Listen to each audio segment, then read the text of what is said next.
Thank you. Louder. Good golf clap. That's a good, solid golf clap. Solid golf clap. I think you're enjoying the mics a little too much. No. Oh, okay, because I definitely enjoyed the mics a little too much the first time we got them. Literally, the first podcast Tyler and I were like, so like forever? Let's just stay in this perpetual state of doing podcasts? Yeah. I'm cool with it. You good? Good thing we recorded that. That's going to go great on our second channel. You can eat it over in that corner. It's going to go great on actually, it'd be more of a Kobe. Yay! Oh, okay. Kobe is for precision. But Eating is for power. But that was a pretty big hoop, so he did not need to. Fair enough, yeah. You didn't really need to Kobe it. No, Good point. I used Also, my I right didn't- hand like this. Like it was an awkward throw. Also, I didn't realize that there was a difference between eating and Kobe. Yes, there is. Because Kobe's like... Kobe. Yeet's like... Yeet! You know? Yeah. I have learned something today. Hello, folks. Welcome back to the Blue Eclipse podcast. Eat. I am Frank Joseph Hall now, forever and always, unless I change my name. I am Tyler D. Spence. Zachary Richard Dunkerton. And that was Bailey, as you can probably hear, because she is allowed to do whatever she wants. She is the lioness of this house. She is a dog. She's beautiful. That's the doke. That's the doke. She's tiny. I believe it's pronounced Doge. No, I meant joke, but I said doke. So, we, for the sake of breaking the immersion wall, we had just got out of seeing John Wick 3. But this topic comes more from a conversation I had with Darius. So Darius, Lovely fellow. yeah. Nice guy. Yeah. So Darius, I told him I enjoyed Detective Pikachu. I said it was good, and his response was, "Wait, is that your version of good or my version of good?" To which I responded, "What?" And then it came up with this topic idea. So we're not going to talk about per se criticism and who should and should not criticize. We're more going to talk about what you do to determine if a movie is good or not personally. We're not saying like we're not going to look objectively. We're not going to be like if you do it this way you're wrong or anything like that. We're talking about how we do it ourselves. Does that make sense? Sure. So let me explain. So I've heard it before from a film critic that it's not that you shouldn't expect a Citizen Kane from every movie you see, because Citizen Kane is regarded as one of the best movies ever made, if not the best. Never seen it. I have it on DVD. Also never seen it. I have. So, Anyways. it's really good. So I've heard. But you shouldn't go into like say an Avengers movie expecting Citizen Kane, because that's not they're different types of movies. So you should go into it expecting the best type of movie that it is. So like for Detective Pikachu, I wasn't going in expecting there to be these big deep themes of like what does it mean to exist or existential dread or overarching plot hooks or like deep character arcs and stuff like that. I was expecting a kids movie where I would have fun. There would be funny jokes and interesting action. And Ryan Reynolds was Pikachu. And Ryan Reynolds is Pikachu. That's really all you need. And for the most part, that's what I got. Like, sure, there's some issues with it, but I think because it is trying to just be a Pokemon movie, I think the good outweighs the bad. Now, let's say Captain Marvel. The reason I would rank that lower than a Pikachu is not because I don't like it or anything like that, but because Captain Marvel tries to have themes but fails at having them outright. It's like they said, the directors and Brie Larson said it's a feminist movie, and I watched the movie and I would like to know at what points it is a feminist movie aside from just the main character is a woman. Mm-hmm. Like if you have like these deeper themes of like oh, this represents the patriarchy, so like doing this and that, and like sure there's moments like that throughout the movie, but I wouldn't say the whole movie is like that. There is definitely more. I would say there's more hey, join the military moments than there are feminist moments, which is ironic a little bit. So like that's more what I look for. It depends on how they're gonna market the movie to me will set my first expectations. So like Us, I expected it to be a creepy movie by Jordan Peele, but also have some deep layers to it because that's what Get Out was, and that's what I got, and I enjoyed it. Captain America, or I expected to be some good action, some nice, interesting moments with Captain America, maybe a cool character study on him, stuff like that. So I judge a movie based on what the movie is trying to tell me it wants to be. So like not a Prince of Egypt. What was it? The Egyptian Gods one that came out years ago. Gods of Egypt. Yes, that one's like, oh, we're a fun action movie, and it's not fun. It's not. It's boring. It's very boring. It's like, what? Why am I watching this? This isn't what you told me it was. I don't like it anymore. Okay, I'm out. And like, so like indie movies, I'm gonna hold to a higher standard because they're trying to be more artsy and do deeper stuff than say like a big blockbuster movie. So in that regard, if that makes sense to either, yeah. So that's what I try to do. Now I also bear in mind that I am a human and therefore will say I do one thing and do not do that thing. So there are definitely times where Captain America Civil War is a perfect one where I'm like, this movie is the best thing I've ever seen, and people are like, here's some actual criticism of the movie. I'm like, oh, I love it, and like it's the best thing I've ever seen. Why'd you bring up that thing? How dare you? I feel like that's literally every conversation you've ever had with Ethan about The Last Jedi. I love it, but it's so good. Yeah, that's fine. No. Yeah. Yeah, so like I mean I do that. I'm a person. Mhm. I liked the good parts of The Last Jedi more than the bad, so I like the movie. Yeah, I judge films based on just how much fun I had and how the movie made me feel. God, I'm trying to remember. There was a Netflix film that had. I don't even remember the title. It was that forgettable, but the main character turns into a fish at the end on another planet. And Go on. it just because at the beginning of the movie you're like, oh, the acting's good and the effects are good, and it's got that guy from the Avatar movie, so I haven't seen him in a while. Oh yeah, that guy. I remember that guy. But how it all ends just left a bad taste in my mouth. And See, I know a lot of people had that issue with Arrival, where the ending really shot. I liked the ending because it was so artsy, and that's what I was expecting the whole movie to be. And then the middle part was actually where it lost me. I'm like, you're not really doing anything. Okay, cool. It's another thing where nature is weird. Like, can we hurry it up? the middle, like right before the attack. Yeah, the kind of middle seemed to like slow down way too much for me, and I was like the bear scene was cool. That was unexpected. But then it's like, all right, now let's look at these flowers. These are weird flowers, aren't they, people? Whoa. And I'm like, okay, I get it. Flowers are weird. Flowers are weird. Please, can we, please stop. Okay. And that's where it loses me personally. But yeah. No, that's so like, yeah, if it does like a weird, and so it'd be like Detective Pikachu, and it turns out it was all happening in the mind of a young child holding a snow globe. I mean, it's not like a movie can end not too well and I can still enjoy it, but it's all about like what the majority of it does for me, you know? Yeah. That's why a lot of films try to nail the third act, though, is because it's the last thing you remember, and so they assume if the third act is good, you'll remember the whole thing. Sometimes that doesn't work. Sometimes you get a Black Panther where the most of the movie's actually pretty good, and then the third act it could have used a little work, and then it gets a little better. So, yeah. Well, nothing was real in that last third, really. It's like, all right, who's ready to see cartoon versions of themselves fight each other? Vote. You're rooting for the purple one, folks. Here we go. Go the purple one versus the black one in a black room. Orange, yeah, but in a subway station, basically. Yeah, it was. Never saw Black Panther. So. Oh, you didn't?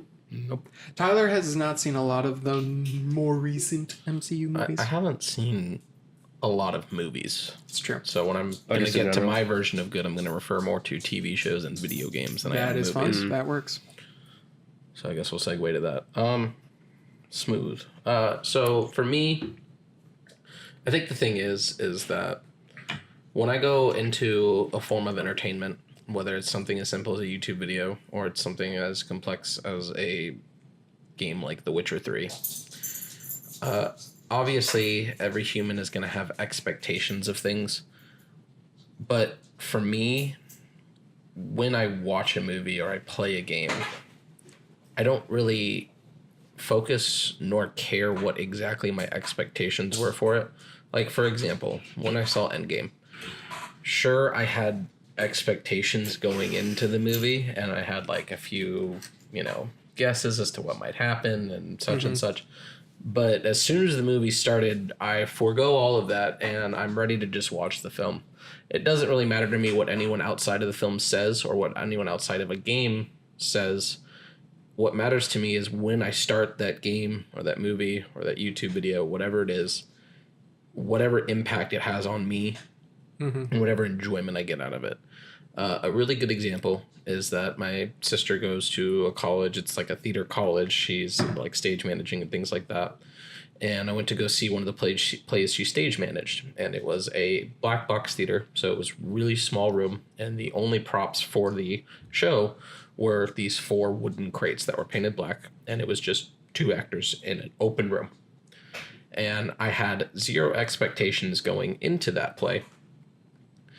And I came out of that play extremely emotionally impacted and like had like an adverse effect on my life. And I've had the same effect when it comes to some video games and some movies in the past. So for me, what I consider good is not just how much fun I have, it's what an impact it leaves on me. And really, it's just about what's there. Everything outside of it is subject to change because humans and people say things all the time. But what's there in the code or in the cutscenes in the game is what's happening. So, you know, if I saw Captain Marvel and I heard whatever that it's supposed to be a feminist movie, I don't really care going into the movie, nor am I going to expect anything in particular. I'm just going to watch the movie. And if I enjoy it, I enjoy it. If I don't, I don't. If it impacts me, it impacts me. If it doesn't, it doesn't. I have no real outside agenda aside from like a few things that I feel affect me personally that impacts how I feel about something. I just enjoy content when I enjoy it, and if whatever reason it doesn't click with me, it doesn't click with me. And I know a lot of my friends like to lean more into the nitpicky side. They like to get into the logic of things. They like to worry about this or that or anything like that. But even then, it's sort of like, it's kind of all semantics, and I enjoyed the movie and you didn't. So who really cares? Is this actually cultivating anything? So, you know, I've learned that a lot about just debates in general. It's like, why are we having this discussion? Because most of the time, no one's going to persuade the other person in that discussion. It's just going to happen, and it's just going to be like, okay, that was a discussion that we had. Cool. Yeah. Whatever. So I think an important thing is from a like film critic side, you critique a movie so that because it's like, why would you critique anything? So that the person can get better at it. You get a paperback. Hey, here's your mistakes. Here's what I think you can improve on. And then that way, when you write the next paper, you should hopefully do better. And I think So from a professional film critic standpoint, where they break down these things and they're like, okay, this is an issue. I would hope the artist then realizes that and works on their craft. So I'm saying that from that point of view. But I think in a personal aspect, if you're nitpicking things, like, unless that's how you get enjoyment, So, and even if that's how you get enjoyment, I would maybe argue for you shouldn't. example, John Wick 3, huh? But that's That's nitpicking. no, it's not. I'm saying it went What's over the the top. difference? If Where is the actual difference between nitpicking and something bothering you?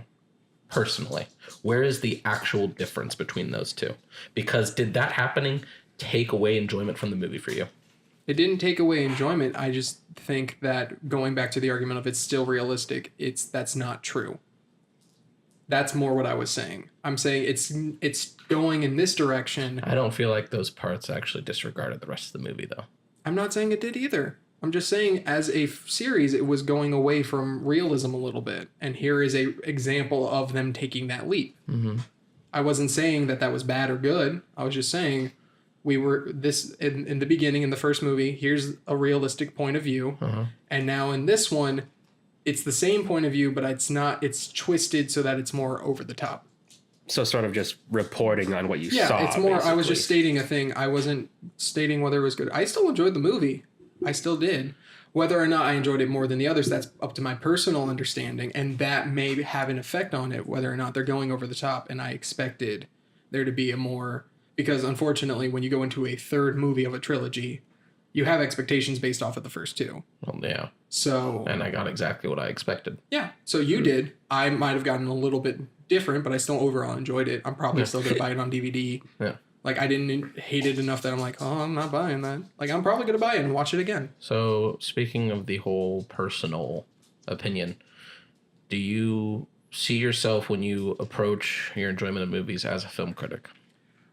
Just because I've taken some classes and also because I want to reach that point, to some extent I've had to dissect that stuff. Like I've literally had to write papers on the filmmaking of certain movies. Right.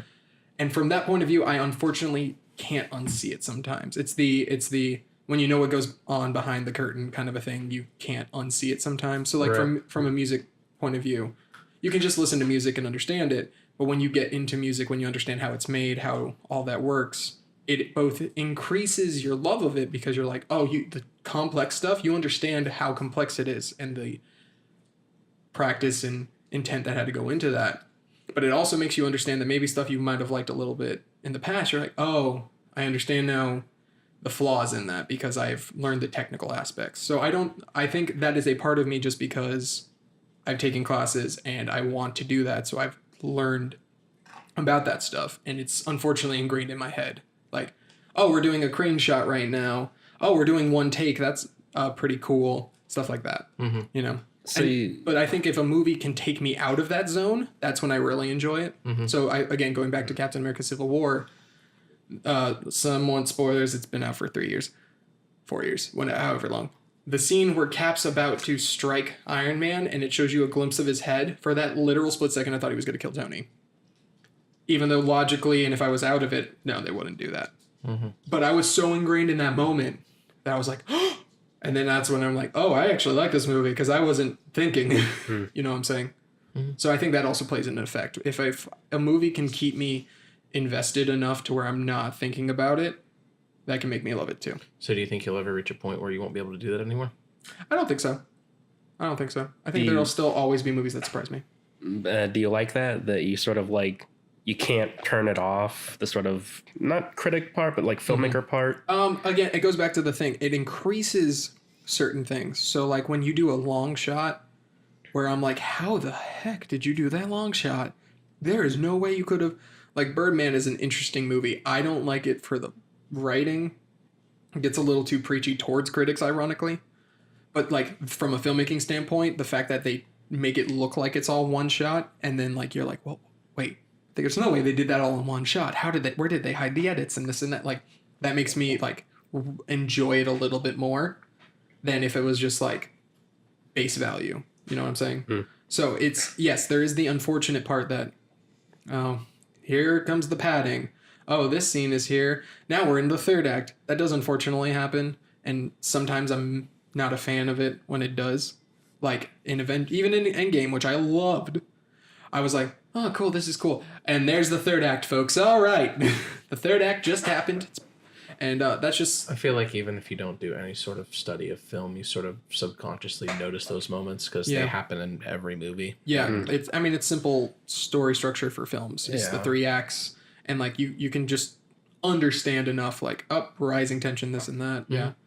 And then when so to some extent, no. I like the fact that I can enjoy art more. It makes like the value of the really good stuff even more. And makes it sad when the Oscars pick something that's not good to win. Yeah, but I mean, if you think about it, like, isn't the Oscars isn't the same point as like any other award show where it's based off of personal stuff. Here's a bunch of dudes on a panel or whatever that are like, all right, this movie's good. Yeah. I mean, like it's why, the joke. I mean, yeah. Here's the best way to win an Oscar, yeah. And I know that some, like, obviously the actors and the directors of those movies care, but like... Yeah. Well, I would argue some of them definitely just do it to get the Oscar because if you win an Oscar, your pay rate goes up. Yeah. 100%. Yeah. Like, it's insane. It's and you get publicity for it. You get publicity for it. Like, a lot of... Shape of Water did better because it won Best Picture. Mm-hmm. And that it did a lot better after that. Yeah. So I guess to some extent, sure. There's never been a movie I like where the first time watching it, well, no, that's not true. I would say even though I can now see like some flaws in it, I think I just now weigh that on the movie and say now I'm more on this. Okay, there are flaws in The Last Jedi. I understand what you're saying, people. But how does that deter from my overall feeling of this movie? You ever feel like you're nitpicking changes from movie to movie? Probably. I wouldn't be surprised. I'm probably more lenient to certain types of movies, like sci-fi, superhero. Probably a little bit more lenient to those versus like drama or like various other ones. So sure, yeah.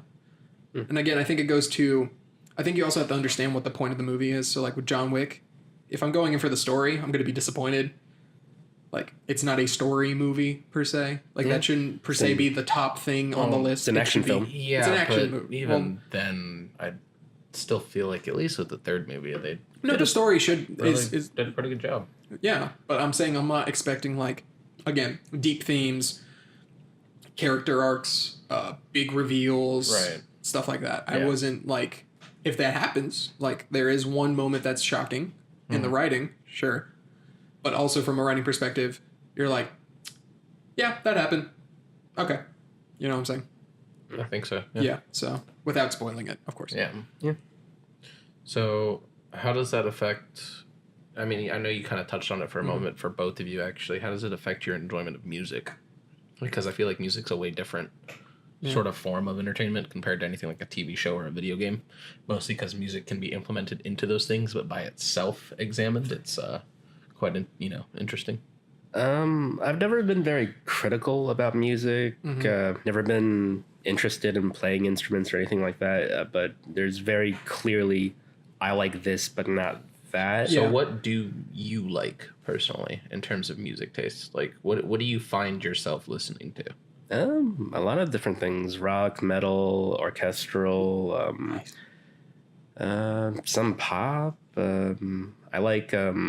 Either of you ever heard Postmodern Jukebox? Oh, they're really good. They're really good. They basically take popular songs and put like a 20s jazz on it. It's real good. Cool. They vary the style sometimes. Yeah. It's usually more jazzy, but Right. it's really good covers. Interesting.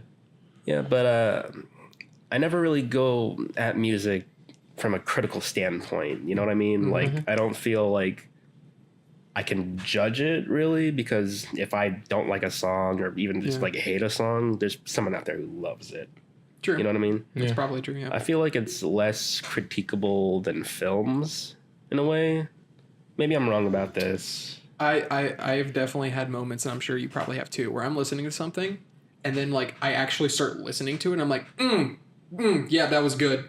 Like sometimes where it's just like that's why I've gotten more into folk, because like the technical aspect of some of this like riffs and like melodies these people have had to play, I'm like, they had to do all of it. Yeah, Dang, that's good. It brings up a interesting point, because you're talking about folk and you're talking about rock, metal, and orchestral and everything. And I know you sort of lean towards like jazz, folk, Everything really, but yeah. Yeah, but anytime I'm in your car, that's what I hear. That is true. So I have a lot of things, and it'll change. Like right now I'm in that area, but it's quite possible in like a year I'll be listening to different genres.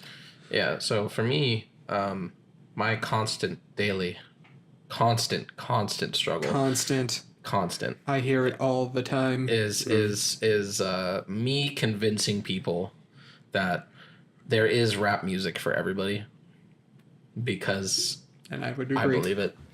And because when everyone talks about the other technical aspects of other genres of music, I feel like a lot of people underplay the technical aspects that go into rap. And I'm not even just specifically talking about the artists themselves whose voice you hear. Like, the production. And like all that. for, nice little shout out to an experimental hip hop group I listen to, Injury Reserve, who I guess I'd be dating this video because they released their album today. Their like debut album, I believe, self-titled. I listened to that this morning while I was at work, and it is extremely good. But I also know that my taste in music, if we're talking about specifically rap music, leans way heavier into experimental or trap, or, I mean, really I can enjoy any genre of rap. There's not much out there that I've listened to that I haven't enjoyed.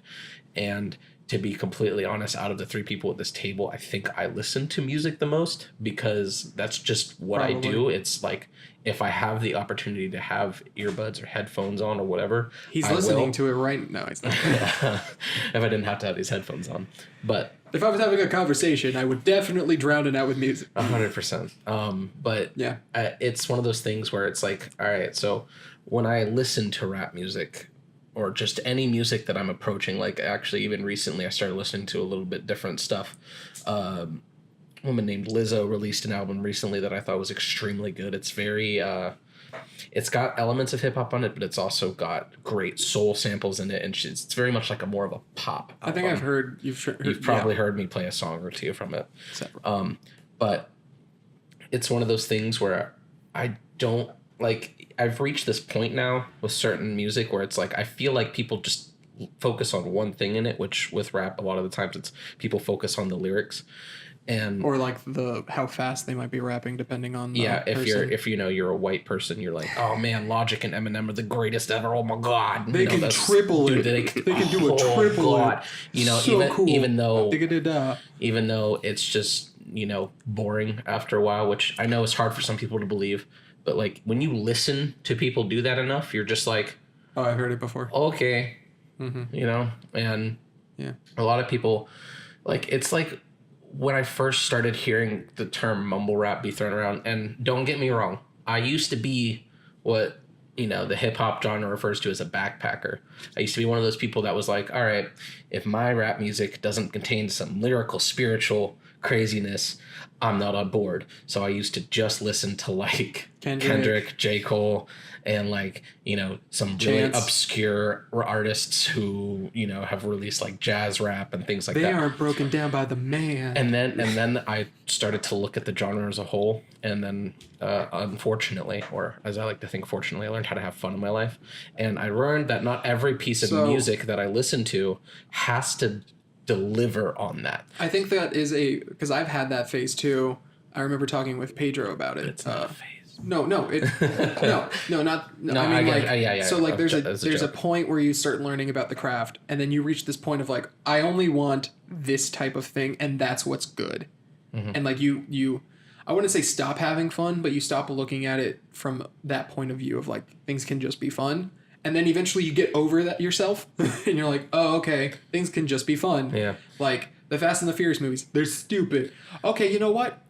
If people are going just to see cars do stupid things, that like falling out of the sky or throwing a missile into a submarine in the ice, or just it's not even that. Flexing out of a cast. You don't even have to go that far. It's just okay. I like this actor. Cool, he's in this movie. I'm gonna watch this movie. It's like when I saw the trailer for Gemini Man, and I'm like, I like Will Smith. I haven't seen a lot of his movies, but what I have seen, I've enjoyed.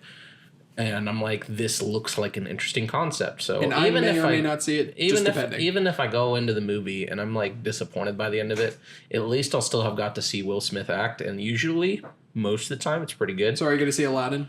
I am. Okay, I'm probably not, but that's just my own personal thing. Again, yeah, because it's this weird contrast where I'm like a huge rap fan and.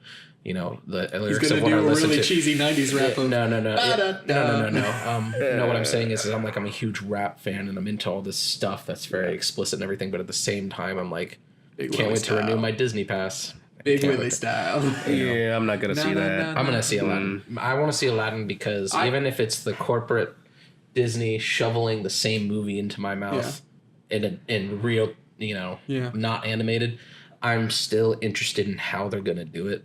Yeah, if they because I like the original movie, so my problem is that it seems like they're just remaking the movie except for the genie because don't remake it because you can't remake Robin Williams in that role. You really can't. So like if they had just been like here's our own unique version of the same story, I would have been more interested in it. But it seems like who knows? I could be wrong on that too. They really can't do that though because it's a remake. Yeah, like that was the problem. Like so, Beauty and the Beast had that issue where it was like they kept it the same, but then they decided to address fans' issues. Like why are the appliances trying to help Belle and Beast fall in love? They don't have any say in it. So then they made them be like, the curse, if the flower petal falls, we all turn into inanimate objects forever. And I'm like, didn't need to know that. I mean, I liked it, so. I mean, yeah, I liked the remake of Beauty and the Beast, so maybe my opinion doesn't even count Emma on Watson's anything. I like Emma Watson, so. Fair. We did I get don't- Forevermore from that movie. True. True. I'm not. I've also like. I'm not actually really picky about anything. I like. Have you guys ever like something ironic, like you know it's bad, but you like it anyway? You're like, I'm gonna enjoy this horrible thing. Like The Room is the biggest example of like. I can give hi, you. Mark. I can give you a very recent and topical example of a tearing me song apart. that I very much enjoy. That I Poopity don't think is scoop door. actually wrong. No, Kanye is a genius, but also a madman. That's not the point. It's true. Old Town Road. Oh yeah, That song is not bad. I'm not a fan of it. You can be not a It's fan of it. fun. But that song is not bad, and that Like, artist really? is very genuine, and that song is great. And I unironically enjoy that song a lot. I'm like, I hate that it gets stuck in my head. It's catchy. It's It is catchy. I'm not gonna deny It's that. catchy, and if you actually read into anything So about is the My song Humps. and the guy who did that song, it's extremely genuine. This guy was yeah, just I don't like, deny that. this guy was just like, I want to have some fun, and then like He had some he fun. just had some fun, and it was like it turned into Yeah. a pretty catchy song.